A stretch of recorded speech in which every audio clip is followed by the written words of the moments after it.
आप अभी तक के इस खास कार्यक्रम में आप सभी का स्वागत है और मैं हूँ आपके साथ फरहान। मायावती का हाल बहुत बुरा हो चुका है, ना वह घर की बची है और ना ही घाट की। मैं ये क्यों कह रहा हूँ, मैं आपको समझाता हूँ कि अभी तक बीते समय में जितने भी चुनाव हुए हैं वहाँ मायावती ने विपक्ष से अलग रहते हुए ही काम किया है। यदि गठबंधन हुआ भी है, किसी प्रकार का सहयोग हुआ भी है, तो नाम मात्र का हुआ है। मौजूदा समय में यह बात विपक्ष को समझ में आ गई है और विपक्षी एकता ने मायावती को पूरी तरह से इग्नोर करना शुरू कर दिया है और मायावती इस वक्त अकेली नज़र आ रही है। मैं आपको बताता हूं क्यों। जब कर्नाटक में कांग्रेस जीतती है तो उन्होंने उत्तर प्रदेश से अखिलेश यादव को आमंत्रित किया और जब नीतीश कुमार उत्तर प्रदेश आए विपक्षी एकता को मजबूत करने, तो उन्होंने भी मायावती को इग्नोर किया। यानी कि विपक्ष अब मायावती में किसी प्रकार की रुचि ले ही नहीं रहा है। मायावती को लग रहा होगा कि मनाने वाला सिलसिला चलेगा, शर्तों का सिलसिला चलेगा, वादे और करार होंगे, तो विपक्ष ने इस बात को बिल्कुल परे रख दिया है और मायावती को इग्नोर करना शुरू कर दिया है। अब मायावती के पास बचा रास्ता भारतीय जनता पार्टी। लेकिन आप खुद समझे कि 2014 की लहर से भारतीय जनता पार्टी खुद एनडीए को भी सकरा करता जा रहा है, लगातार अपने विपक्षी दलों की सीटें कम करता जा रहा है।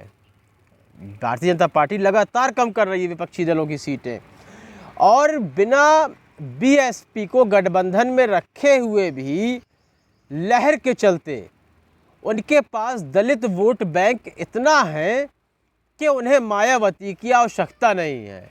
हाँ, गठबंधन में नहीं रखेंगे मायावती को, ये जरूर कर सकते हैं कि चुनावों के टाइम पर पैसे दे देंगे और यह कह देंगे कि एक उम्मीदवार खड़ा कर दो इस सीट से वोट काटने के लिए।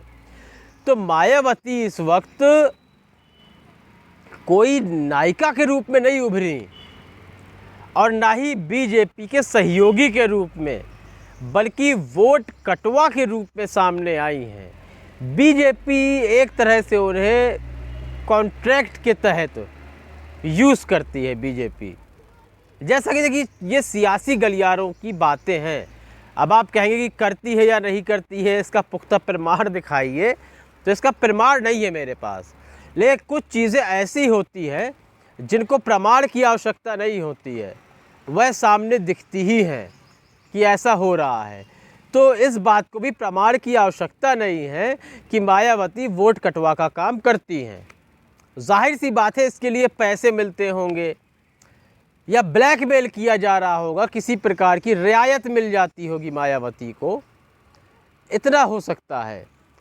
तो यही पूरा मामला है यहाँ पर कि मायावती ना घर की बची ना घाट की। विपक्षी एकता ने उन्हें ठुकरा दिया है, एनडीए गठबंधन में वो शामिल नहीं हो सकती। अब उनका बीच का रास्ता बचा है, वोट कटवा के रूप में उन्हें कोई भी इस्तेमाल कर सकता है और मौजूदा समय में उन्हें भारतीय जनता पार्टी इस्तेमाल कर रही है। और बात रही दलित वोट बैंक की, तो मायावती खुद भी चाहे कि वह अब चुनाव लड़के दलित वोट बैंक को इकट्ठा कर ले, तो वह दलित वोट बैंक जो कल तक मायावती के पीछे पीछे चलता था, आज वह भारतीय जनता पार्टी का कोर वोटर बन चुका है, या फिर साइलेंट वोटर भी कह सकते हैं। कि आप किसी भी तरह का सर्वे करेंगे, भले ही वह मायावती के पक्ष में बोलता हुआ नजर आए, लेकिन वो वोट देगा तो मोदी को ही देगा। यह मसला हो चुका है। तो मायावती का हाल इतना बुरा है कि ना वह घर की बची है ना घाट की बची है। तो अब आगे आने वाले दौर पे आखिर क्या करेंगी? मेरा तो मानना यह है कि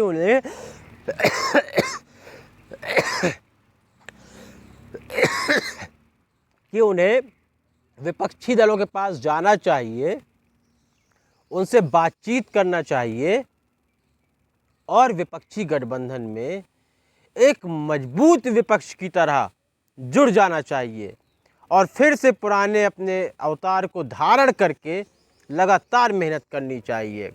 लेकिन जिस तरह वे संसद के उद्घाटन को लेकर और तमाम बातों को लेकर, जिस तरह से यूपी में चुनाव चल रहे थे, कहते भले ही बीजेपी जीत जाए लेकिन समाजवादी पार्टी को नहीं जीतना चाहिए, इन सब बातों को मद्देनज़र रखते हुए मायावती को विपक्ष ने ठुकरा दिया है। तो मायावती के संबंध में अपने विचार अवश्य रखें, कार्यक्रम को लाइक और शेयर ज़रूर करें और चैनल को सब्सक्राइब करना बिल्कुल भी ना भूलें। तब तक के लिए इजाज़त दीजिए, धन्यवाद। देश और दुनिया की खबरों से अपडेट रहने के लिए आप अभी तक न्यूज़ चैनल को सब्सक्राइब करना ना भूलें और साथ ही हर न्यूज़ का नोटिफिकेशन पाने के लिए बेल आइकन को भी दबाएं।